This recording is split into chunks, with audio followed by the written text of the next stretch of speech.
तो hello friends, welcome back to my channel. और friend, आज के इस वीडियो सीरीज में मैं डिस्कस करने वाला हूँ काफ़ी इंपॉर्टेंट टॉपिक के बारे में। बेसिकली वो स्टूडेंट जो आरजीपीवी यूनिवर्सिटी से जुड़े हुए हैं और जो अभी सेकेंड ईयर यानी थर्ड सेमेस्टर में हैं, उनके लिए ये काफ़ी इंपॉर्टेंट वीडियो साबित होने वाला है। तो आप वीडियो अंत तक बने रहिए, तभी आपको पूरा कंसेप्ट समझ में आएगा। क्लियर? तो मैं बात करने वाला हूँ आज बेसिकली सीएस डिपार्टमेंट के बारे में, क्योंकि ये काफ़ी पॉपुलर डिपार्टमेंट है और बहुत सारे स्टूडेंट इससे जुड़े हुए हैं। तो बारी बारी से मैं सारे ब्रांचेस के वीडियोस अपलोड करने की कोशिश करूंगा, तो बिल्कुल आपको घबराने की ज़रूरत नहीं है। तो मैं बात करने वाला हूँ किस तरह से हम रूटीन को फॉलो करें, क्या हमारा पैटर्न होना चाहिए, क्योंकि आपके पास अब ऑलमोस्ट गिन चुन के 1 महीने का वक्त बचा हुआ है और इन 1 महीने के वक्त को सही जगह पे यूटिलाइज करना हमारा फर्ज बनता है और उसके लिए एक प्रॉपर गाइडेंस का होना कहीं ना कहीं आपके लिए ज़रूरी है। अगर आप इस बात से सहमत हो तो वीडियो को लाइक ज़रूर कीजिएगा। क्लियर? तो आपको पता है कि आपका जो थर्ड सेमेस्टर का सब्जेक्ट है वो लगभग कितना है, 5 सब्जेक्ट आपको पढ़ना है, जिसमें सबसे पहला आपका सब्जेक्ट क्या है। सबसे पहला सब्जेक्ट की अगर मैं बात करूं तो सबसे पहला है आपका ट्रिपल ई। क्लियर? जिसे हम क्या कहते हैं, एनर्जी एंड इन्वायरमेंटल इंजीनियरिंग। तो ये काफ़ी इंपॉर्टेंट हो जाता है, क्योंकि इसको भी आपको हल्के में नहीं लेना है, क्योंकि आपको पता होगा कि इस साल जो इंग्लिश का पेपर है, इंग्लिश पर कम्युनिकेशन, उसमें भी पेपर बैक हुए हैं। तो इसको भी आपको क्या करना है, एक ऑन एन एवरेज तरीके से आपको इसका पैटर्न लेके चलना है और अपने एक प्रॉपर गाइडेंस को बनाना है कि मुझे 1 दिन के अंदर एनर्जी इन्वायरमेंट में कौन सा टॉपिक क्लियर करना है। आप अपने अकॉर्डिंग बनाइएगा और यहाँ पे हमारा प्लेलिस्ट बना हुआ है एनर्जी इन्वायरमेंट का, उस पर मैंने इंपॉर्टेंट क्वेश्चन को बताया है। अगर आप उन क्वेश्चंस को कर लेते हैं तो कहीं ना कहीं आप एग्जाम आसानी से क्वालिफाई कर सकते हैं, क्योंकि ये आपका क्वालिफाइंग पेपर होता है और इसको आप इजीली कर सकते हैं, इसमें कोई दिक्कत वाली बात नहीं है। क्लियर?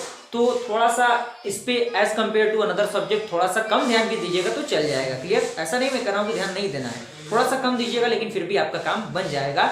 तो वीडियो का लिंक मैं डिस्क्रिप्शन में देने की कोशिश करूंगा, आप वहां से इससे देख सकते हैं। 2 वीडियोस अपलोड किए हैं मैंने, जो काफ़ी लंबा वीडियो है, लेकिन अच्छी चीज़ें मैंने प्रोवाइड करने की कोशिश की है। तो ये आपका पहला सब्जेक्ट क्लियर होता है। आई होप यहाँ तक कंसेप्ट क्लियर हुआ। अगर मैं सेकंड सब्जेक्ट की बात करूँ तो सेकंड सब्जेक्ट आपका क्या है, वो है आपका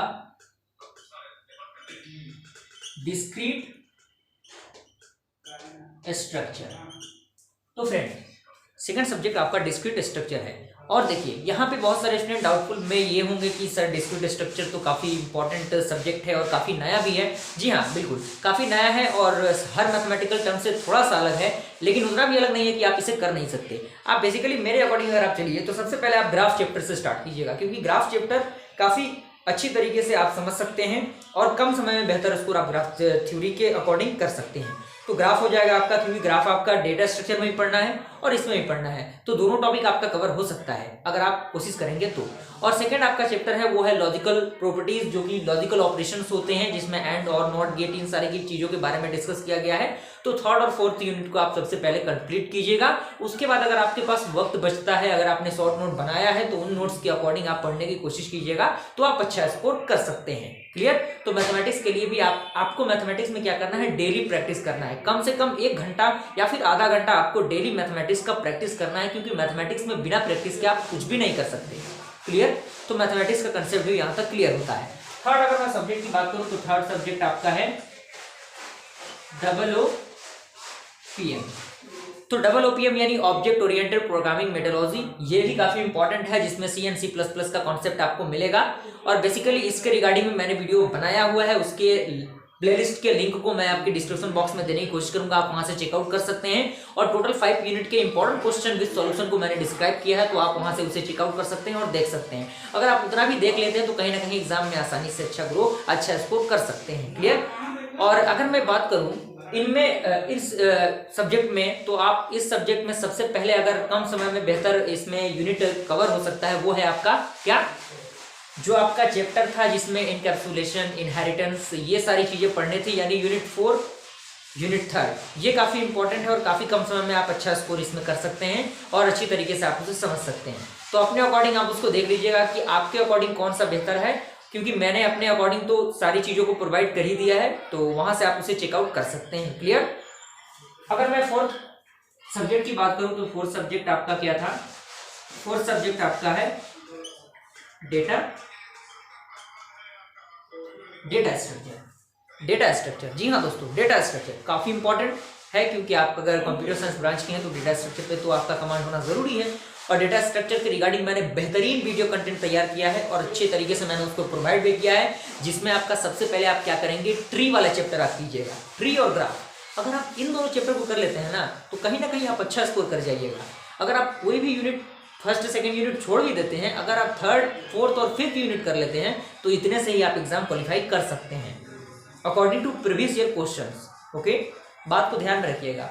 अगर आपके पास वक्त बचता है तो मैंने जितने भी वीडियो कंटेंट प्रोवाइड करने की कोशिश की है, एबीएल ट्री पे, बाइनरी सर्च ट्री पे, ट्रेवर्सल जो आपका in order, post order, pre order, ये सारे ट्रेवर्सल मैंने भी डिस्कस करने की कोशिश की है, तो उसका लिंक भी मैं डिस्क्रिप्शन में देने की कोशिश करूंगा। आप वहां से उसे चेकआउट कर सकते हैं और इसको इजिली कर सकते हैं। डेटा स्ट्रक्चर का पेपर आप आसानी से क्वालिफाई कर सकते हैं, ज्यादा उसमें कोई दिक्कत वाली बात ही नहीं है। क्लियर? आपका लास्ट सब्जेक्ट बचता है वो है आपका क्या, डिजिटल सिस्टम। जी हाँ दोस्तों, डिजिटल सिस्टम। तो फ्रेंड, डिजिटल सिस्टम की मैं बात करूं तो आपको पता ही होगा, डिजिटल सिस्टम में सबसे पहला यूनिट के अंदर आपको कन्वर्जन ऑफ नंबर था, तो नंबर ऑफ कन्वर्जन से तो 7 नंबर के या फिर 14 नंबर के क्वेश्चन ऐसे ही बन जाते हैं। तो डिजिटल सिस्टम में भी आपको टेंशन लेने की जरूरत नहीं है, बिंदास रहिए, कूल माइंडेड रहिए। आप फर्स्ट यूनिट के आप कन्वर्जन पार्ट को बेहतरीन तरीके से करिएगा, क्योंकि कन्वर्जन के रिगार्डिंग एक आध क्वेश्चन होता है और उसमें जो बाइनरी सब्सट्रैक्शन होता है, बाइनरी एडिशन होता है, या फिर अगर मैं के मैप की बात करूं तो के मैप काफी इंपॉर्टेंट टॉपिक है। के मैप को आप मिस मत कीजिएगा फर्स्ट यूनिट के अंदर।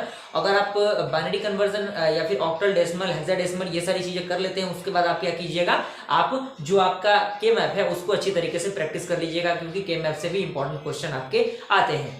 और उसके बाद मैं बात करूं तो उसमें डिमॉर्गन्स थ्योरम, ये सारे थ्योरम्स भी हैं, तो ओवरऑल आप आसानी से उसे कर सकते हैं, ज्यादा कोई दिक्कत वाली बात नहीं है। अगर कोई भी प्रॉब्लम आता है तो कमेंट के जरिए अपने ओपिनियन को जरूर बताइए।